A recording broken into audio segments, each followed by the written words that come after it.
अगर किसी के घर में घुसकर उसी के सबसे बड़े मुखिया को उड़ा दिया जाए तो क्या होगा?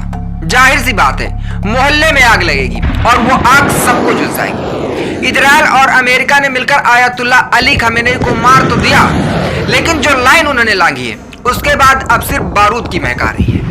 ईरान ने भी सफा कर दिया है, कलेजे में छुरा घोंपा है और हम भी कलेजा ही चीरेंगे। कतर से लेकर यूएई तक धमाकों की गूंज है। कुवैत में अमेरिका का बेस खाक हो चुका है और समंदर में अमेरिका के जहाज जल रहे हैं। यह ऑपरेशन टू प्रॉमिस आखिर है क्या और कैसे ये पूरी दुनिया की खटिया खड़ी करने वाला है? अब जरा इस बवाल को सीधे सीधे समझिए। यह सिर्फ कैमरे के सामने बैठकर दी जाने वाली खोखली धमकियां नहीं है। ईरान के राष्ट्रपति मसूद पेजेस्कियन ने एकदम सफा कर दिया है कि बदला लेना हमारा हक है और इस हक को वसूलने के लिए मैदान में उतर गई है उनकी सबसे खूंखार फोर्स IRGC। उन्होंने छेड़ दिया है ऑपरेशन टू प्रॉमिस 4। ये कोई हवाई बात नहीं है। IRGC का दावा है कि उसने मिडिल ईस्ट में अमेरिका के 27 ठिकानों और सीधे तेल अवीव के इजराइल के माथे पर वार किया है। 27 ठिकाने। कतर और यूएई वाले जो सोच रहे थे कि उनके यहाँ सब शांत है, वहां भी अब धमाकों की आवाज आ रही है।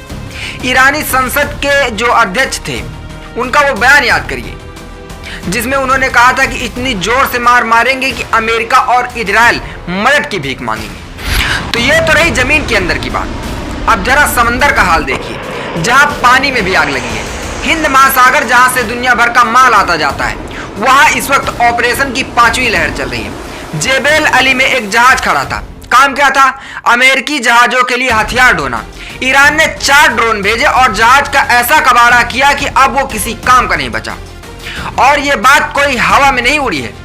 खुद ईरान में मौजूद भारतीय दूतावास की एक पोस्ट बता रही है कि ईरानी अधिकारियों ने साफ दावा किया है कि अमेरिकी जहाजों के लिए तेल ले जा रहे एक और जहाज को उन्होंने मिसाइलों से भून डाला है। बात इतने पर ही नहीं रुकी। कुवैत का वो अमेरिकी नेवल बेस जिसे अमेरिका अपना सबसे मजबूत किला मानकर छाती चौड़ी करता है, वहां 4 बैलिस्टिक मिसाइलें और 12 ड्रोन आसमान से काल बनकर गिरे। सब कुछ मटियामेट हो गया। खबर है कि बड़ी तादाद में अमेरिकी सैनिक मारे गए। तो कुल जमा बात यह समझिए कि ईरान के नेशनल सिक्योरिटी काउंसिल के सेक्रेटरी अली लारिजानी ने जो कहा उसे दुनिया को कान खोलकर सुन लेना चाहिए। अमेरिका को पता होना चाहिए कि उन्होंने हमारे दिल में छुरा घोंपा है तो उनके दिल में भी छुरा घोंपा जाएगा। खमेनेई को मारकर जो दांव चला गया है उसने मिडिल ईस्ट को एक ऐसे बारूद के ढेर पर लाकर खड़ा कर दिया है जिसमें पतीला लग चुका है। अब इसमें आग कौन कौन लगाएगा और कौन कौन स्वाहा होगा ये आने वाला वक्त ही बताएगा।